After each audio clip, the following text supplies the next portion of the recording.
इकाई 3 समझदार नन्ही का अभ्यास करने जा रहे हैं, जिसका साहित्य प्रकार है कहानी और लेखक का नाम है शंकर सुल्तानपुरी। छात्रगण, कहानी सुनना हम सभी को पसंद है। बच्चे या फिर बूढ़े सभी लोग कहानी सुनना पसंद करते हैं। आपने अपने दादा दादी, नाना नानी या फिर अपने मम्मी पापा से कहानी सुनी होगी, या फिर आपने पंचतंत्र, हितोपदेश या फिर अकबर बिरबल की कहानियाँ पढ़ी होंगी। कहानी हमें सीख देती है, जीवन जीने की नई राह दिखाती है।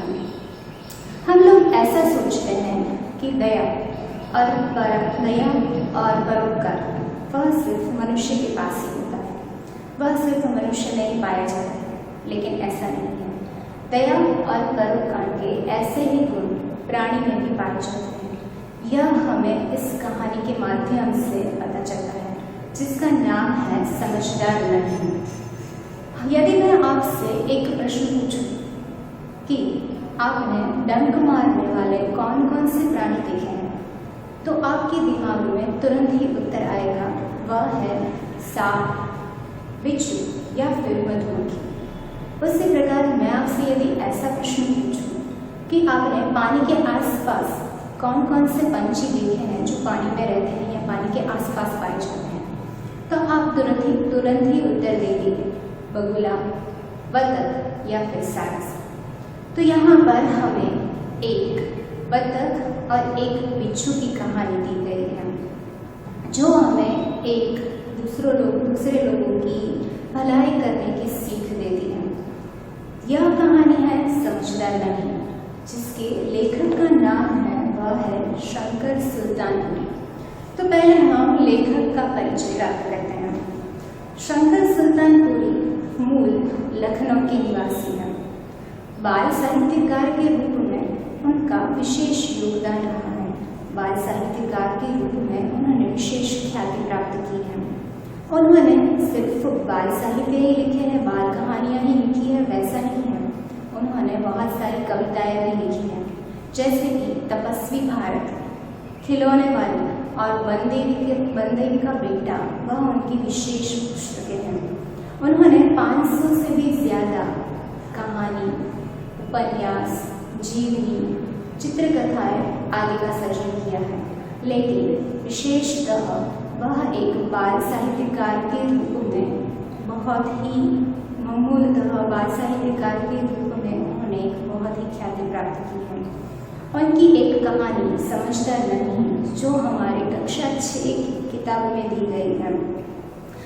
कुछ लोग ऐसे होते हैं जो हमेशा भलाई करते हैं, भलाई करना उनका स्वभाव होता है। लेकिन उसके विपरीत कुछ लोग ऐसे भी होते हैं जो बुरा ही सोचते हैं, किसी का भी भला नहीं सोच सकते। जो लोग उसके साथ भलाई करते हैं, उसका भी वह बुरा ही करते हैं। लेकिन हम उन लोगों के कारण हमें अपना स्वभाव चेंज नहीं करना चाहिए। हम अपने भलाई करने के स्वभाव के कारण ऐसे बुरे लोगों को भी परिवर्तित कर सकते हैं, उसका स्वभाव भी चेंज कर सकते हैं। यह सीख दे रही है हमारी यह कहानी, जिसका नाम है समझदार नन्ही। तो चलो हम इसका पहले संक्षिप्त में परिचय प्राप्त करते हैं। यहाँ पे हमें एक बतख की कहानी दी गई है, जिसका नाम था नन्ही। वह नन्ही बतख एक नदी के तट पर जाती है। वह नदी के तट पर जाती है तो नदी के आसपास बहुत सारा दलदल था। दलदल यानी कि एक ऐसी ज़मीन जो गीली है और जिस पर हम पाँव रखेंगे तो हमारा पाँव उस गीली ज़मीन में धंसता चला जाता है।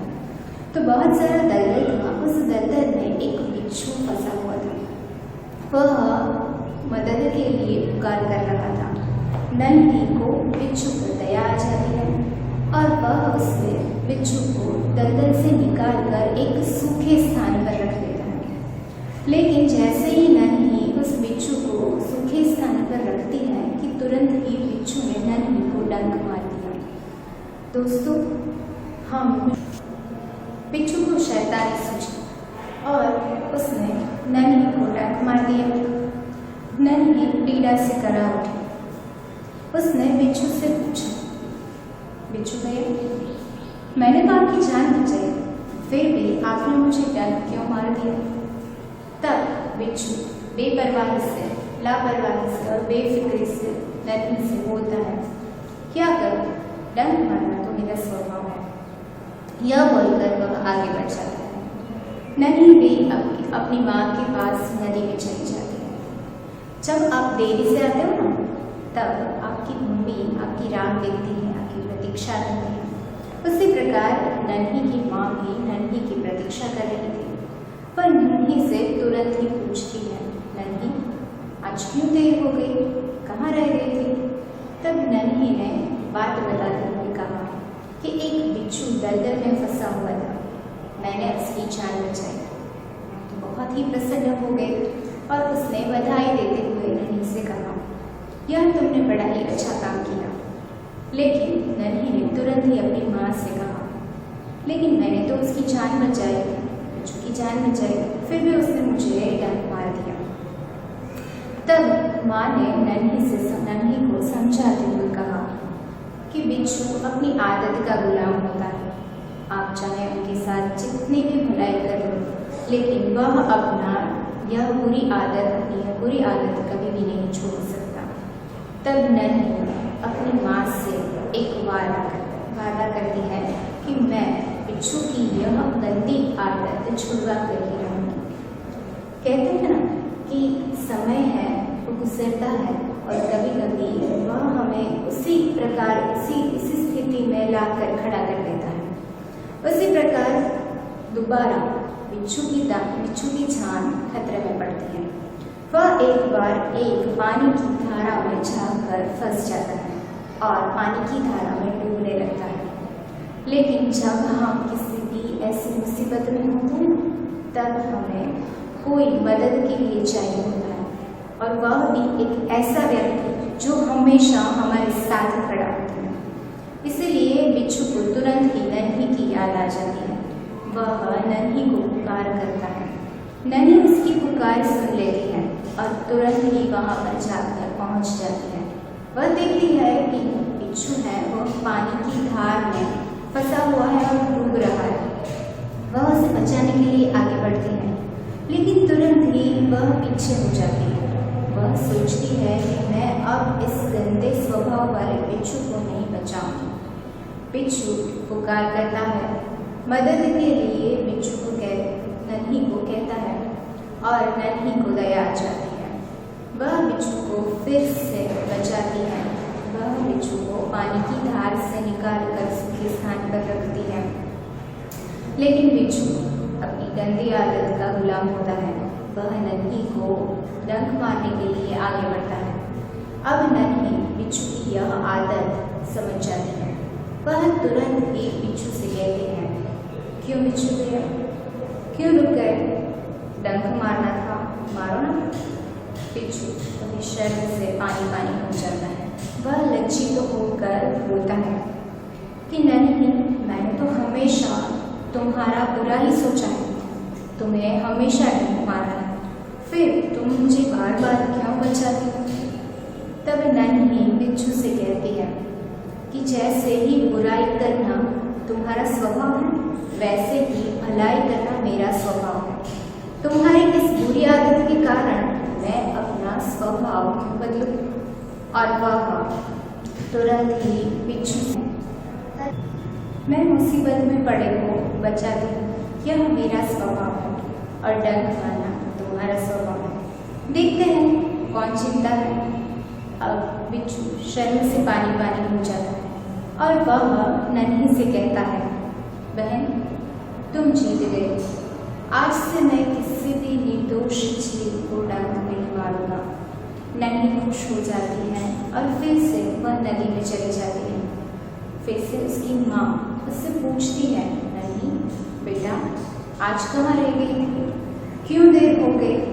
तब नन्ही पूरी घटना उनको सुनाती है और माँ खुश होकर बोलती है कि प्यारी समझदार नन्ही, भले लोग अपनी बार की भलाई से किसी तरह बुरे लोगों को भी भला बनने की राह दिखाते रहते हैं, उसे सही रास्ते पर लाते हैं, माँ की यह बात सुनकर नन्ही थिरकने लगती है। थिरकने लगना यानी कि नाचने लगना। अब हम इस कहानी का विस्तार से परिचय प्राप्त करेंगे। एक बड़ा सा तालाब जहाँ एक नन्ही बतख अपनी माँ के साथ रहती थी। उसी तालाब के किनारे एक बिच्छू भी रहता था और तालाब के पास दलदल भी था। एक दिन नन्ही बतख तट पर आई तो उसने देखा कि एक बिच्छू दलदल में फंसा हुआ था। बहन, मुझे बचा लो। नन्ही को उस पर दया आ गई। उसने बिच्छू को दलदल से उठाकर सूखे स्थान पर रख दिया। बिच्छू को शैतानी सूझी। उसने नन्ही को डंक मार दिया। नन्ही पीड़ा से तड़प उठी। क्यों भाई, तुमने मुझे डंक क्यों मारा? क्या करूं, डंक मारना मेरा स्वभाव है। तुम यह गंदी आदत छोड़ दो, नहीं तो कोई मुसीबत में तुम्हारी रक्षा नहीं करेगा। बिच्छू उसकी बात अनसुनी करके आगे बढ़ गया। नन्ही अपनी माँ के पास नदी में चली गई। नन्ही बेटी, तुम क्या कर रही थी? माँ, एक बिच्छू दलदल में फंसा था, मैंने उसकी जान बचाई। बेटी, यह तुमने बड़ा ही अच्छा काम किया, लेकिन बदले में उसने मुझे डंक मार दिया। बिच्छू अपनी गंदी आदत का गुलाम होता है। तुम उसे चाहे जितनी भी बार बचाओ, वह बार बार तुम्हें डंक मारता रहेगा। माँ, मैं उसकी यह गंदी आदत छुड़वा कर रहूँगी। कुछ दिन बाद बिच्छू के प्राण पुनः संकट में आ गए। वह नदी की धारा में, पानी की धारा में जा पहुंचा। मौत को सामने देखकर बिच्छू को नन्ही की याद आ गई। उसने नन्ही को पुकारा, नन्ही, नन्ही, नन्ही। नन्ही ने उसकी करुण पुकार सुन ली। वह झटपट बिच्छू के पास पहुंच गई। अब मैं इस गंदे स्वभाव वाले बिच्छू को नहीं बचाऊंगी। बहन, मुझ पर दया करो। नन्ही का मन डोल गया। हो सकता है उसने अपनी गंदी आदत छोड़ दी हो। नन्ही ने बिच्छू को दोबारा जीवन दान दिया। बिच्छू अपने स्वभाव के अनुसार उसे डंक मारने के लिए जैसे ही आगे बढ़ा, नन्ही उसका इरादा समझ गई। बिच्छू भाई, ठिठक क्यों गए? डंक मारो। बिच्छू शर्म से पानी पानी हो गया। बहन, एक बात बताओ, मैंने सदा तुम्हारे साथ विश्वासघात किया, फिर भी तुमने मेरे साथ भलाई ही की, ऐसा क्यों? भलाई करना मेरा स्वभाव है। मैं तुमसे बदला लेने के लिए अपनी अच्छी आदत क्यों छोड़ दूँ? मेरा काम बचाना है। मैं मुसीबत में पड़े को बार बार बचाती रहूँगी। तुम्हारा काम डंक मारना है, तुम डंक मारते रहो। देखती हूँ कौन जीतता है। नन्ही बहन, आज तुम जीत गई। मैं वचन देता हूँ कि अब मैं किसी निर्दोष जीव को डंक नहीं मारूंगा।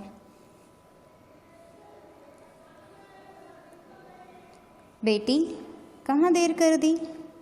नन्ही ने पूरी घटना बता दी। प्यारी समझदार नन्ही, भले लोग अपनी बार बार की भलाई से इसी तरह बुरे लोगों को भला बनाने की राह दिखा सकते हैं। नन्ही प्रसन्न होकर थिरकने लगी यानी नाचने लगनी। इस कहानी से हमें बोध मिलता है, सीख मिलती है कि अच्छे लोग अपनी बार बार की भलाई से इसी तरह बुरे लोगों को भी भलाई की राह दिखा सकते हैं। Thank you.